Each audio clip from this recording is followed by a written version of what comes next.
So hopefully you've made it through video number 1. I know it was incredibly exciting. For video number 2, you get to come along with us to buy our first sailboat. We picked the boat online and we are meeting with the customer. We're meeting with the owner. Feel free to leave us a comment below if you have any questions or any suggestions for future episodes. Enjoy!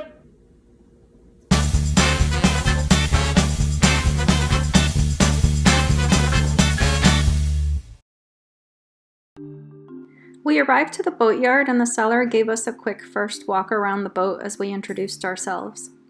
He immediately began to point out the more visible and more important issues with the boat, which we really appreciated.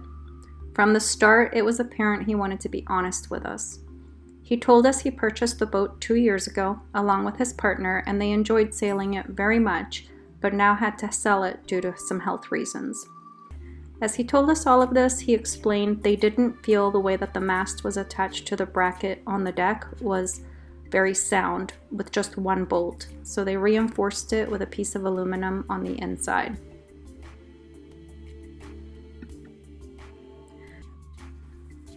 The trailer looked freshly painted to us. The seller told us that he'd just put new tires on and included a spare.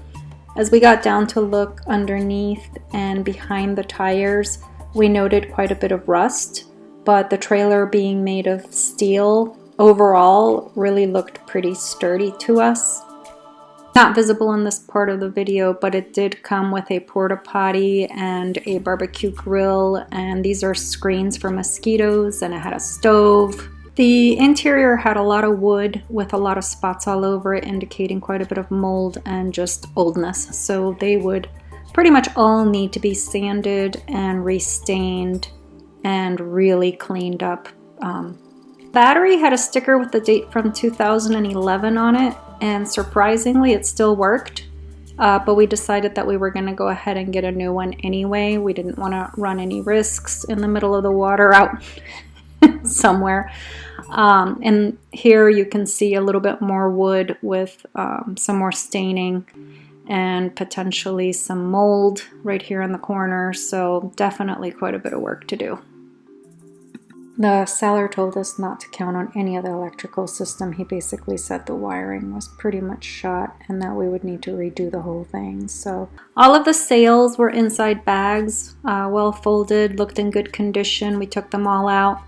The seller kind of explained to us a little bit how he put the mast up and down to give us an idea of what we were getting into. The table was delaminating and the metal leg was pretty rusty, so we decided we were just going to scrap all of that and start all over again. We were concerned about all of the compartments having water inside of them, especially since the boat had not been in the water since last October. So the windows were leaking, the pop top was leaking as well. We would have to find all of those places to repair them. So to recap our first visit with the sailboat, the trailer was overall in good condition. There was some rust that concerned us. We wanted to make sure that it was safe to pull the boat on it. The fiberglass, while a lot of it was cosmetic and not a big deal, the pop top did have some damage where the mast had fallen, and that was quite possibly one or more of the leaks into the cabin. There were spider cracks both inside the cabin and in the cockpit. A lot of it, I think, is really cosmetic, not a huge deal. Overall, our goal is learn how to sail. It's a 40-year-old boat, so our goal is not to make it look brand spanking new. Just repair it as best as we can, get out there, and get sailing. Our friend David came with us on our second visit to see the sailboat. During that visit, we found additional damage that would need repairs. However, David thought it was a great starter boat for us, so we bought our very first sailboat. Here we come!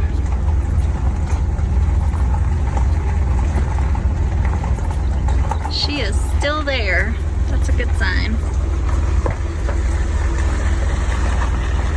During our second visit, the owner walked us around with our friend David and showed us again and told us about the accident that they had had with another boat. So the stern pulpit, the stanchions, and the fiberglass all had damage from that accident. Some of it cosmetic, some of it we could maybe fix on our own.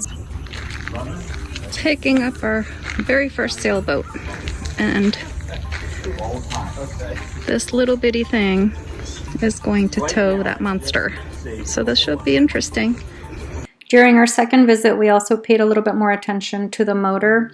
2017 Tohatsu 6 horsepower, 4-stroke, extended shaft. We didn't test it there. He told us that it worked just fine the last time he had run it in October. So once we got home, we did test it and it worked great. I don't want to lose this thing anytime soon.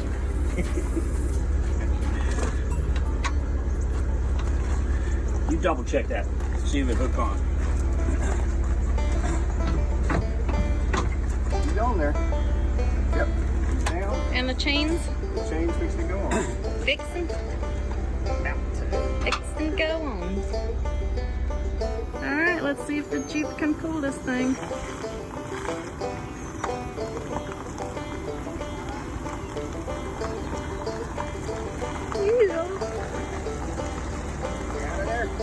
We're out.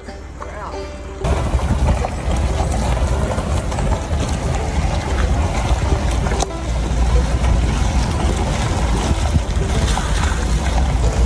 We met with the seller at our bank to exchange payment for a signed bill of sale notarized by the bank rep. We logged into the state of South Carolina Department of Natural Resources and followed their links to complete the registration application for both the sailboat as well as the motor. The trailer does not need to be registered in South Carolina. We also called our State Farm agent and completed an application for a boat policy. This is just a sample of the website for the registration of the sailboat as well as the application, and I will put a link down below. At first the website was a little overwhelming trying to figure out what we needed to register for with the boat, the motor, and the trailer, but the site is actually pretty well written with great links showing every step as well as all the fees associated with registering everything.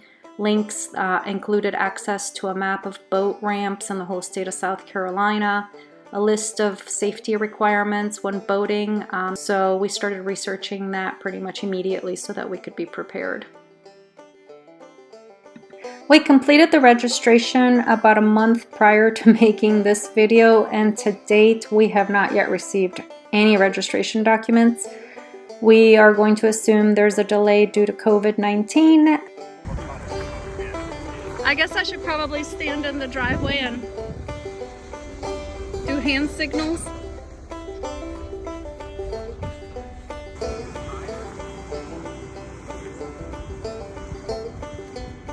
Oh, good. Yeah, that is pretty good. I think we're only gonna need maybe 3 sprinkler heads. 4. There's 4. You almost took out the garage. Good job. I'm going to put a couple of links below this video, but first I wanted to tell you about these 3 groups that I found on Facebook that have been unbelievably helpful. The first one is called Catalina 22 Sailboat Owners Group, and everybody that belongs to that group has been incredibly helpful. I've already put a ton of questions in there. I've read through other people's questions and I'm learning so much from them. Much like the Catalina group, All Things Sailing is also just as helpful. Again, people from all over the world that own every single different kind of sailboat just coming together to help each other out. And the other one is called WTF is this thing on my boat, as the title describes. Anytime you find anything on your boat and you have no idea what it is or how to even Google it, or you put it on that group page, and it's amazing how much knowledge there is in that group. The next two links are for boat education courses. This first one is boated.com. It's a boating safety course. Both Donovan and I took the course. The good news is that we get a discount on our insurance policy for our boat by having completed this course. Nautic Ed is another great site that I found when I was looking for sailing schools. I took a couple of their courses and I have learned a ton about sailing and who has the right of way when you're in the water, depending if you're in a sailboat or a motorboat, etc.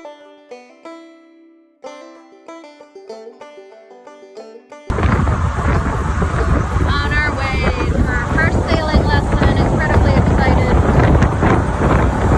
Can't wait to get our per diem in the water. Savannah Sailing Center for our first sailing lesson. We will be using a boat that's slightly bigger than these. There's going to be 3 of us. I believe maybe that one right there. So this is a 4-hour lesson that we're going to take to learn the ropes. Or the sheets. I made a joke. This is the 8 knot. You start with a loop, tie it one time around, and then put it through. Looks like an 8. Okay.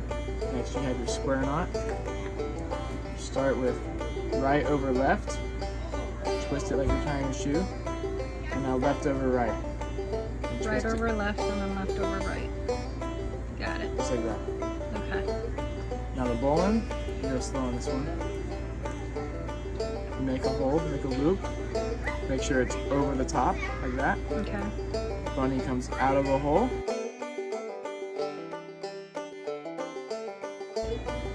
The bunny goes around the tree back here, and then back in his hole through the top.